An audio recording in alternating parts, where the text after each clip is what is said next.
1 கொரிந்தியர் 12ஆம் அதிகாரம். அன்றியும் சகோதரரே, ஆவிக்குரிய வரங்களை குறித்து நீங்கள் அறியாதிருக்க எனக்கு மனதில்லை. நீங்கள் அஞ்ஞானிகளாயிருந்தபோது ஏவப்பட்டபடியே ஊமையான விக்கிரகங்களிடத்தில் மனதை செலுத்தினீர்கள் என்று உங்களுக்கு தெரியுமே.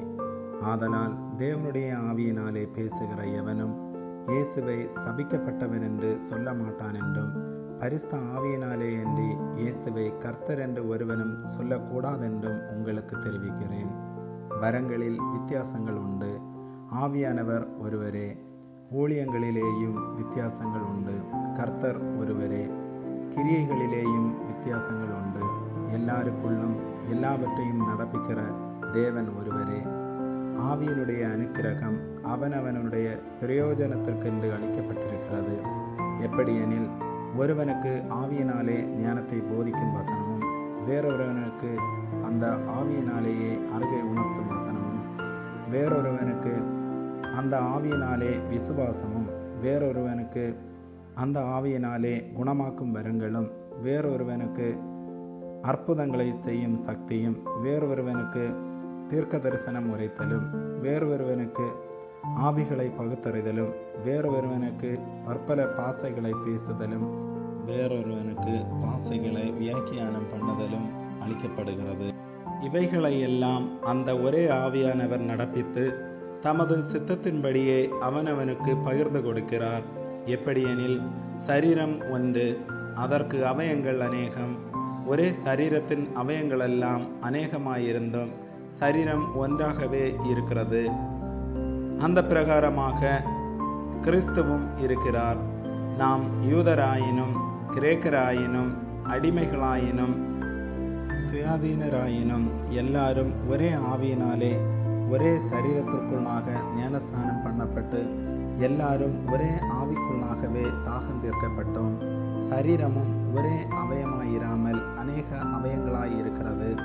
காலானது நான் கையாய் இராதபடியினாலே நான் சரீரத்தின் அவயமல்லவென்றால் அதனாலே அது சரீரத்தின் அவயமாயிராதோ?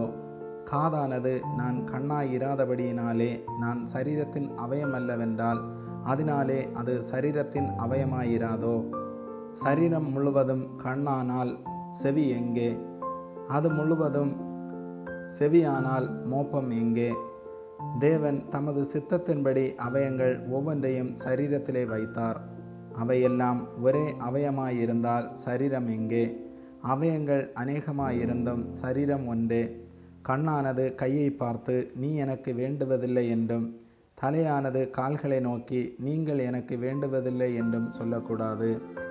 சரீர அவயங்களில் பலவீனமுள்ளவைகளாய் காணப்படுகிறவைகளே மிகவும் வேண்டியவைகளாயிருக்கிறது. மேலும் சரீர அவயங்களில் கனவீனமாய் காணப்படுகிறவைகளுக்கே அதிக கனத்தை கொடுக்கிறோம். நம்மில் லட்சணம் இல்லாதவைகளே அதிக அலங்காரம் பெறும். நம்மில் லட்சணம் உள்ளவைகளுக்கு அலங்கரிப்பு வேண்டியதில்லை. சரீரத்திலே பிரிவினை உண்டாயிராமல் அவயங்கள் ஒன்றை குறித்து ஒன்று கவலையாய் இருக்கும்படிக்கு தேவன் கனத்தில் குறைவுள்ளதற்கு அதிக கனத்தை கொடுத்து இப்படி சரீரத்தை அமைத்திருக்கிறார். ஆதலால் ஒரு அவயம் பாடுபட்டால் எல்லா அவயங்களும் கூட பாடுபடும். ஒரு அவயம் மகிமைப்பட்டால் எல்லா அவயங்களும் கூட சந்தோஷப்படும். நீங்களே கிறிஸ்துவின் சரீரமாயும் தனித்தனியே அவயங்களுமாயிருக்கிறீர்கள். தேவனானவர் சபையிலே முதலாவது அப்போஸ்தலரையும், இரண்டாவது தீர்க்கதரிசிகளையும், மூன்றாவது போதகர்களையும், பின்பு அற்புதங்களையும், பின்பு குணமாக்கும் வரங்களையும், ஊழியங்களையும், ஆளுகைகளையும், பலவித பாசைகளையும் ஏற்படுத்தினார். எல்லாரும் அப்போஸ்தலர்களா? எல்லாரும் தீர்க்கதரிசிகளா? எல்லாரும் போதகர்களா? எல்லாரும் அற்புதங்களை செய்கிறவர்களா? எல்லாரும் குணமாக்கும் வரங்களுடையவர்களா? எல்லாரும் அந்நிய பாசைகளை பேசுகிறார்களா? எல்லாரும் வியாக்கியானம் பண்ணுகிறார்களா? இப்படி இருக்க முக்கியமான வரங்களை நாடுங்கள். இன்னும் அதிக மேன்மையான வழியையும் உங்களுக்கு காண்பிக்கிறேன். ஆமேன்.